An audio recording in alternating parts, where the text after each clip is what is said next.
Well, here we are, our final session with our tactics training. It's been a lot of fun for me. I hope you've enjoyed it as well. This last session is going to teach you a very, very important tactic that you're going to need to defend yourself against a certain type of person. We'll discuss that in just a moment. But first, I'd like to talk about what we covered last session, okay? We learned the basics of a tactic that I call taking the roof off. It's one I got from Francis Schaeffer. He's the one who actually named it. There are 3 steps to this tactic. First, we accept the other person's point of view, their basic viewpoint or their basic view or argument. For the sake of argument, we acknowledge it. We say, okay, if that's true, then what? We then give the idea a mental test drive, okay? We see where it would logically lead to see if there's any absurd consequences that result when the view is applied consistently, okay? And if there are absurd consequences that maybe that person isn't aware of, we take the roof off. We remove their protection, and we invite them to consider the implications of their own view. And we also learned a little bit about why this tactic works. And this is a concept from Schaeffer that has helped me in a lot of other areas. That human beings actually are made in the image of God, and they actually do live in the world that God created. And that means that everyone who denies the fact of Christianity and the Christian worldview will have views that also contradict reality, which creates a problem for them. They're living in a world that is one way, but they have beliefs that say something else. And so there's going to be a point of tension when those beliefs they have and reality collide with each other. And part of your job using the taking the roof off tactic is to cause those things to collide, to help them to see that they cannot live out their view given the way the world actually is. And that oftentimes they're borrowing from our worldview in order to make points that are inconsistent with their own. So we remove the roof, the shield that they've erected to protect themselves from the logical implications of their beliefs, and we deprive them of this false sense of security that they have. That's taking the roof off. And when we do it, we always try to use, questions whenever we can do that. Today I want to teach you a defensive tactic. I'll call it steamroller. Steamroller is a tactic that will help you handle one of the most difficult kinds of people that you run into. So here's what we're going to do. First, I will teach you how to recognize a steamroller, and I guarantee you that is not hard. Second, I want to teach you 3 basic steps that you can use to help you kind of stop a steamroller and hopefully put you back in control of the conversation, okay? Steamrollers are the hardest kinds of people for me to deal with. I'll just tell you, if I ever break my rule about getting angry, if I get mad, I lose. Well, sometimes I break my rule, not on purpose, but I get mad. It's usually because I'm dealing with a steamroller. So sometimes they're really hard to deal with. But if you do not deal with the steamroller, you will get nowhere else in the conversation. And in fact, even after you do deal with them, you'll see you might not get anywhere else. But at least now we have a way to deal with them, and I'll share that with you. Simply put, steamrollers are people who overwhelm you. All right? They have strong opinions. They have strong personalities. And they mean to keep you off balance and on the defensive by overpowering you with a lot of attitude and a lot of noise, okay? Their words come fast and furious, and they keep you from collecting your thoughts. You can't catch your wits and answer in a thoughtful manner. And they have one defining characteristic. They interrupt constantly. They will cut you off before you can respond to the challenge. As you're trying to respond to the challenge, in the middle of your answer, they'll take you in a totally different direction. They'll find something they don't like in your explanation. They'll jump right in and then pile on more challenges. And then you end up following the second or the third or the fourth challenge, but that doesn't work because they're going to interrupt you and stop you and send you in another direction. You'd never get anything done. They change the subject. They overwhelm you with all kinds of attitude and all kinds of noise, and they never listen to anything you have to say. Now, if this description sounds familiar, I bet you've been steamrollered. Some of you are married to steamrollers, you know. That could be really rough. But the technique I'm going to teach you to deal with the steamroller works with anyone, all right? Here's one of the problems with dealing with a steamroller. Steamrollers are insincere people. That is, they know it's easier to ask the hard questions than it is to listen to the hard answers. The questions can come fast. The answers sometimes are slower because they're more involved. You have to cover more ground with them. And these are people who do not want to wait and listen because they don't really want an answer. What they want to do is just make you look foolish, overpower you, okay? They're not interested in answers. They're interested in winning through power and intimidation. Now, every once in a while, you'll run into somebody that I call a benevolent steamroller. That is, they're not really mean or nasty. They're just overly excitable, and they just can't wait to get into play. And they're not listening to you. They're thinking about what they want to say, and once you stop talking, boom, they're jumping in, or maybe they're cutting you off. And so they're still hard to deal with, but they're not quite as difficult as the other time. And there is a way to deal with steamrollers. There are 3 steps for dealing with them. I'll tell you quickly what they are, and then I'll explain them. You stop them, you shame them, or finally, you leave them. Okay?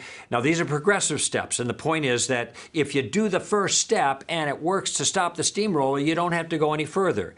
If the first step doesn't work, you go to the second step. If you can't stop them, then you shame them. And if neither of those work and they keep rolling over the top of you, you leave them. That's the idea, all right? So let's look at the first step. When somebody begins to steamroll you, interrupt you while you're talking, the best thing you can do is to try to stop them graciously but firmly and in a very modest way negotiate an agreement. And many times that's all you need to do to be able to move forward. And I find myself, when I'm in stage 1, that I actually use a little body English, so I hold my hand up. So we're talking together, and as I'm trying to respond, they jump right in. And I'll say, wait just a minute. I'm not quite finished yet. I'll give you a chance to jump in. Let me finish my thought. Is that all right? You notice how friendly that was, how kind of easy it was. I'm smiling when I say it. I say at the end, is that all right? I put my hand up a little bit. I'm not being really mean and gruff. Will you please let me finish? No, that's not going to work, all right? You just do that simple thing. Oh, hold on just a minute. I'm not quite finished yet. I'll let you talk in a second. And this I'll let you talk in a second is really valuable and helpful because you're letting them know they'll have their turn, okay? But you need to finish up what you have to say to make the point that answers whatever their challenge is, and then you give the floor back to them. I would say probably 85% of the time when you have a steamroller, and this is especially true with a benevolent steamroller, not really mean, but just overly excitable, that's all that you're going to need to do. And with the benevolent steamrollers, I say, hey, hold on just a second. I'm not quite finished. And they go, oh, I'm sorry. Oh, and they're all excited because they want to jump in. I say, yeah, but you got to slow down a little bit and be sure you're listening to what I say, okay? All right, here's what I have to say, and then it'll be your turn. That's all it takes. Okay, so that's step number 1. Very, very simple, very straightforward, easy to do. Now, keep in mind, you have to keep your cool when this happens, because I think the first response that I feel, and most people feel when they're cut off, is defensive and aggressive, okay? We might say, you know, hold on just for a minute. I need a little bit more time. You asked a good question. You deserve an answer. Are you interested in what I have to say? That kind of thing, you know. So you might spread it out a little bit, but it's just an appeal for enough courtesy to let you finish your point, and then it's their turn, okay? Now, if the steamroller is especially aggressive, sometimes it's best just to stop talking for a few moments and just calmly wait for a clear opening. What you don't want to do is you don't want to talk over them. If he's not cooperating, just let him go, okay? So basically, you're asking him to give you something, which is patience, so that you can give him something in return, and that's a response to his question or to his challenge, okay? So that's the way this is working. So, for example, You might say, is it okay with you if I take a few moments to answer your concerns or your questions before you ask another question? Is that okay with you? Because I need some time. I'll give you a chance to respond when I get done. Or you might say, I know you have a lot of questions, but I need a moment to explain myself. Is that okay?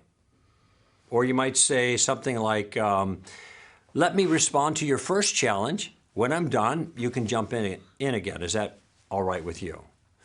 Or you might say, that's a good question and it deserves a decent answer. I need a moment to give you one. Is that okay? Notice that I'm asking for permission every single time. That is, I negotiate an agreement to let me talk before he talks again, and I ask him if that's okay. And if he says, yeah, that's okay, well, now you've done your job and you can respond. But be sure to respond adequately to the first issue, to one issue, before you're forced to tackle another. And this is what I mean about the insincerity that you run into with steamrollers sometimes. They're not listening. They just want to bam, bam, bam, bam, bam, and throw this out. And so you got to slow them down. You got to stop them. That's the first step. You stop them and you negotiate. And then, will that work out for you? Okay. Doesn't have to be long. Could be just a few seconds like I showed you. And once you've made your point, you can ask him to acknowledge the point you made. So you give him the point and you could say, okay, is that a fair answer to your question? Or does that sound plausible to you? You see, there's no sense going further with a bunch more questions if he isn't willing to give consideration to this first thing. Now, it might be that you do the best you can and the guy says, you know what, that doesn't satisfy me, but it looks like we're going to disagree on this, so let's just move on to something else. Fine. You do the best that you can. You're not going to satisfy everybody in this kind of conversation. Also, don't take unfair advantage of the time that you buy when you're talking with him about this. Get the opportunity, make your point, let him back into the conversation. Remember, steamrollers are people who have a hard time waiting. So you're asking him to do something against his nature by not jumping in on you, so keep that in mind. And do not become a steamroller yourself, all right? Give the other side a fair chance to make their point, to offer their reply before you jump in again. I find myself, I've been doing this a long time, I find myself still having the tendency to jump in when I hear something that I know I can respond to. Instead, I got to settle back, take a breath, and listen. Pay attention. Make sure I understand their view correctly. Even give it a beat after they're done talking so they're finished their comment. I'm not laying on top of them right at the end of their comment. I'm coming in a little bit more slowly. I'm pausing. Whenever you pause like that after they've spoken, it reinforces for them that you're taking their point of view seriously, all right? So that's the first step. You stop them. Negotiate a little thing with them that allows you to finish your point before they jump in, and then you pass the ball to them, so to speak, okay? Sometimes that doesn't work. And so what you have to do is go to step 2. If you can't stop them, then you have to shame them. And what I mean by shaming them is that you pretty much do the same kind of thing that you've done in the first step, but you're addressing the impolite behavior in a more direct fashion. So if you try step 1 and the steamroller breaks trust with you, with your first agreement, or maybe you can't even succeed in stopping him briefly to negotiate with him at all, you got to be more aggressive. Steamrollers are aggressive. You must be more aggressive too. And what you do is you shame him by being direct and asking very explicitly for courtesy in your conversation. Now, make sure you're calm when you do. You don't want to come across harsh or angry. It will do you no good if you are condescending at this point. Take a deep breath, let them finish their point, and then first, just ignore the challenge, all right? That's not your problem right now. The problem is the way the conversation is going. Don't follow the rabbit trails. How many he has put before you, regardless, just let it go. Instead, you want to address the steamroller problem directly. And you might say something like this: you know, I need to know if you really want an answer from me. Now, I assume you asked the question because you wanted a response. I could be wrong about that. You keep on interrupting me. So which is it? Do you want an answer or not? You wait now for an affirmation. You might put it this way.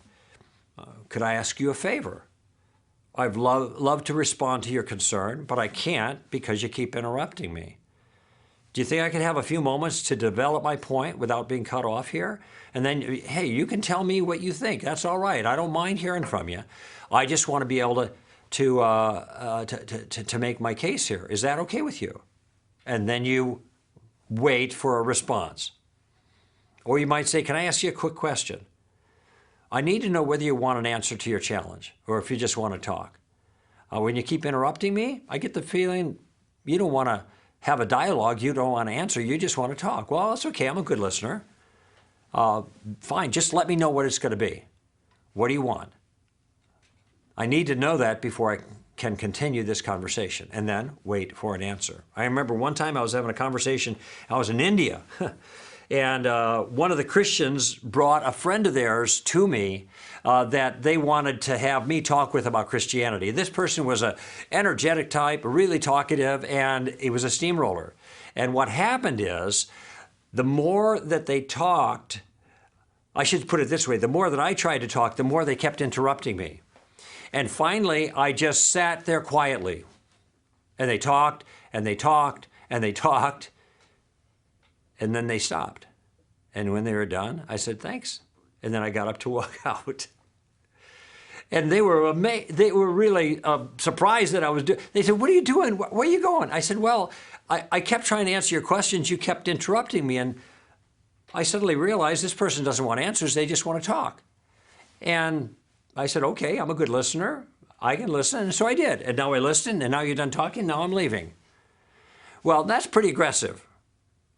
But it needed to be aggressive with this individual, because if I didn't act this aggressively, I would not have had an opportunity to communicate my point. And so when I want to get really, really bold, when it's necessary, it's not what I want, it's the circumstance, I might say something like this. Look, here's what I have in mind. Hold on. Here's what I have in mind. How about you ask your question, you make your point, I'll listen. When you're done, I'll respond, and you won't interrupt me. And when I'm done, it will be my turn to be polite and let you have your say. Now, I need to know if that's okay with you, because if it isn't, then this conversation is over. What would you like to do? And then you wait for a response. You see, if you had started that way, you can see that would be way, way too aggressive. But if you go through the first step and they break trust with you, and then now you're at the second step, and you're going to, if you don't do this with some people, forget about it. It's over with. At some point, the direct approach is the only thing that will save a conversation. Remember, steamrollers are strong, they're aggressive, and sometimes they have to be answered in kind. What I mean by in kind in strength and aggressiveness, not in rudeness, all right? So when that happens and you get some cooperation on this, you can return to the steamroller's original challenge, or maybe any particular challenge that they brought out, but just work with one is the point. And then you address that one thing. So you might say, well, now your challenge, as I understand it, see, now you bought the time, you shamed them. So your challenge is, as I understand it, this, and then you repeat the question. So here's how I'd like to respond, and then you give your response. Once you're done, you let the other person back in. So you keep your word, all right? And again, I just want to emphasize, don't be snippy, don't be smug, just stay focused, stay pleasant, stay gracious, stay in control. Again, you may have to take a deep breath. Okay, fine. And this, by the way, is a difficult tactic to employ because you're working against your emotions when you have to confront a steamroller, all right? I understand that. It's going to take some practice, but I'm telling you, This really works. And if you listen to the radio show that I've been doing for many, many years now, you'll notice sometimes I get a steamroller, and then you can see me putting my 1, 2, and in a moment 3-step method into play, and how effective it is to stop the steamroller, take control of the conversation, and do something productive in the conversation. So I mentioned first you stop them and negotiate. If that doesn't work, then you shame them. All right? What if that doesn't work? If stopping them doesn't work, shaming them doesn't work, then you leave them. In other words, you don't go any further in the conversation. When all else fails, you walk away. If he won't let you answer, if he won't listen politely until he's finished, then drop it. You might let him have the satisfaction of having the last word, then walk away. Wisdom dictates, in my view at least, not wasting time with this kind of fool. Let me tell you something that happened to me just a few weeks ago, actually. It was a terrible steamroller incident by a Christian. I was having this conversation with him, and he was confronting me on a particular view that he held that I didn't hold. And so he's challenging me with questions about my view. And so I'm trying to respond. And every single time that I started to give a response, he would cut me off. And so I tried to do steamroller number 1. I couldn't do that because he was too aggressive. I had to go right away to steamroller number 2. And when I did that, he cut me off again.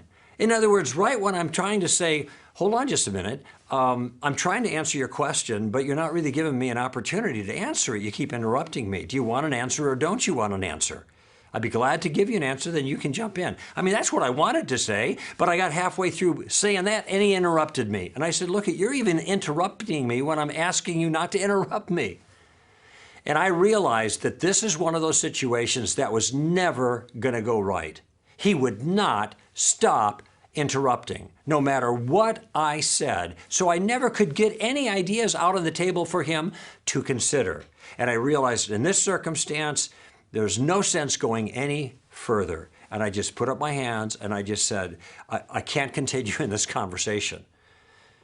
That's it.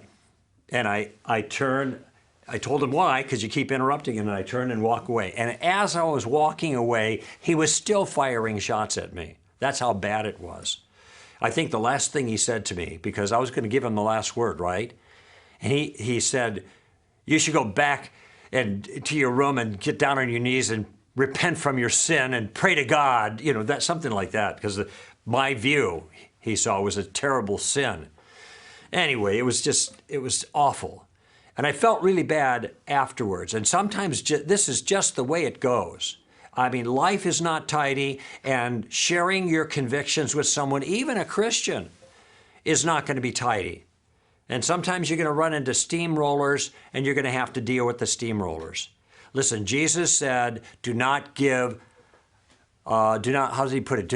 dogs what is sacred. Do not throw your pearls before swine, that kind of thing. Now, I'm not saying people are dogs or swine. That is what Jesus had in mind. He's using a metaphor here. And there's sometimes the circumstance is such, and the thing that you have to give is so valuable, it does not make any sense at all to keep feeding this to somebody who's not going to treat it with respect. Okay? Now, how do you know when that happens? Well, he made a comment there about lest they turn and tear you to pieces and trample under feet the holy thing. So look, when you're in a conversation and the person you're talking to is about to trample under feet or is doing this trampling of the valuable thing that you're telling them, and they're about to tear you to pieces, that's the time where you realize, end of discussion, okay? That's the time where you call it quits with that individual. You don't have to fire a final shot over the bow. You don't have to make a smart aleck comment. You just simply say, well, this is really not going anywhere, and I don't think it's going to be helpful to pursue it any further. Or you could say, I'll let you have the last word. Or you might say, we'll just agree to disagree. But the whole point is you're cutting yourself off from the conversation. Now, steamrollers may not let you go. Just like this other guy wasn't going to let me go. And I had to just turn my back and walk away. That will happen maybe 2% of the time, 2 to 5% of the time when you're dealing with a steamroller. Most of the time, The technique that I just taught you is going to work, even with your spouse, okay? But you have to be really careful to be really polite. I want you to do that in every circumstance, but you better do it if it's with your spouse, okay? A whole lot more is at stake. Because you can walk away from the discussion, but you can't walk away from the relationship, all right? So what did we learn in this session? We learned a defensive tactic called steamroller. We first learned how to recognize that, which that's not hard because steamrollers overpower you with strong personalities and they interrupt all the time. I mean, that's basically it. Next, we learned 3 steps to deal with a steamroller and put you back in control of the conversation. First, we said stop him. Okay? You stop him gently, graciously, but firmly, and negotiate a quick agreement that he not speak until you're finished, okay? And that usually works. If that doesn't work, you go to step 2. You shame them. That is, you do the same thing as the first step, but you address in a very direct way the rudeness, really, and you make a request for courtesy, okay? And there's lots of different ways that I role model that for you. If you can't stop them, and if you can't shame them, then you leave them. Let them have the last word, then you walk away. That is going to be the best way to deal with that kind of steamroller. Now, I think what we've done, I just want to look for a moment over the last few sessions, the weeks that we've had together. I made a promise to you that I'd give you a game plan that would allow you to converse with confidence in any situation, no matter how little you think you know, or how knowledgeable or aggressive or even obnoxious the other person happens to be. And I provided that for you in our first 3 sessions. It's the Columbo game plan. That is, we use questions to move through conversations. And when I say game plan, I mean that quite literally. That is, when I get into an encounter or a situation where I want to have a spiritual impact on somebody's life, I think first, what? Gather information. So I'm going to ask questions to gather information. The key question there, the model question, is what do you mean by that? It's especially helpful when people are making challenges to you of a spiritual nature and raising objections of some sort. What do you mean by that? And for every ambiguity, you want to get clarification, okay?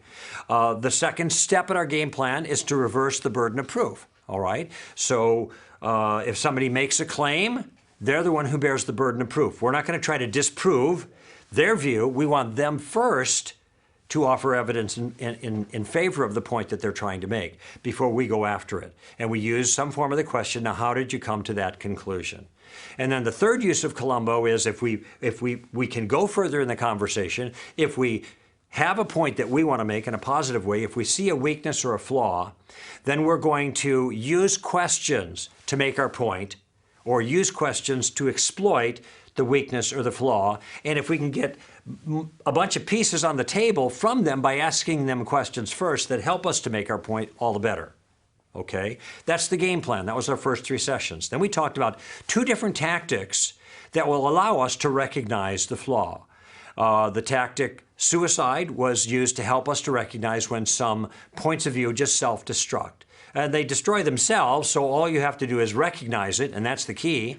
Recognizing when a view is self-contradictory, and then you point it out, and if you can point it out using questions, all the better. The second way that we discovered that we could expose a weakness or a flaw, or another way of saying it is a second way that a point of view can go bad, involves the taking the roof off tactic. That is, if you take the point of view seriously and agree with it for the sake of discussion, and you give it a test drive and see where it goes, if it ends up someplace absurd or bizarre or radically immoral, then there's probably something wrong with where they started. And in this particular case, you want to show them the consequences of the belief that they have if they hold it consistently. You remove the protective cover, the roof, that's helped them to stay clear of the natural consequences of their own view. And then you encourage them to consider maybe starting from a different point, a different worldview, dropping that particular view that they have, okay? Finally, we talked about a defensive tactic, and that tactic is the steamroller tactic, when we've talked about that at length here in this session. I just want to offer you a final challenge. I mentioned at the beginning of our sessions together that this is a course that could be a game changer for you. I know that because it's been a game changer for me and for so many other people that have told me the very thing, that it's changed everything for them. I hope that you haven't been just following the sessions passively, but you've actually been starting to put these things into practice. And if you don't put them into practice, they will not help you. Okay? You can join a health club. You'll never get better. You never get healthier. You never lose any weight if you don't go. All right? Same thing with this. You can learn all this stuff. If you don't start putting it into play, it's not going to help you one bit. But if you do put it into play, you are going to be amazed at how effective these tactics, the general tactical approach, will be in helping you to maneuver in conversations. So I want you to study the tactics. I want you to know the truth. If you're going to defend the truth tactically, you got to know what the truth is. So that's another element here. I want to encourage you to get out of your comfort zone. I realize it's not easy to engage people on spiritual topics. Look, I get it. But you will not find an easier way to do it than what I've just taught you. I promise you. And in the process, you can trust that the Holy Spirit is going to use you if you step forward. We don't know how that's going to be. We don't know when it's going to happen. But the Holy Spirit has an amazing way of taking whatever it is that we offer, even if it's just a stone in somebody's shoe, and using it in powerful ways in their lives. So don't be discouraged by appearances. Oh, that guy would never want to listen. Oh, that person is probably an atheist, or that person would never consider anything I have to say. Even if they push back on you hard, you never know what God is doing in their lives. And the other thing that I want you to do is I want you to commit yourself to be a good ambassador for Christ, okay? An ambassador, knowledge, wisdom, character. Knowledge, an accurately informed mind. Wisdom, an artful method, tactics. Character is an attractive manner. I want you to work at representing Christ in a winsome and an attractive fashion. And if you do that, I promise you, God and the power of the Holy Spirit will use what you put out there for Him. There is a kind of battle out there, and there are casualties. If you prepare properly, and these tactics will are part of that preparation, if you step out, if you trust God to work, you won't be one of the casualties. You'll be one of the people that makes a difference, that bears fruit that remains. That's my prayer. Anytime I go out to engage somebody else, I hope that's your prayer as well. And I also hope that what I've offered you in these 6 sessions will help you to accomplish that very thing. I'm Greg Koukl for Stand to Reason.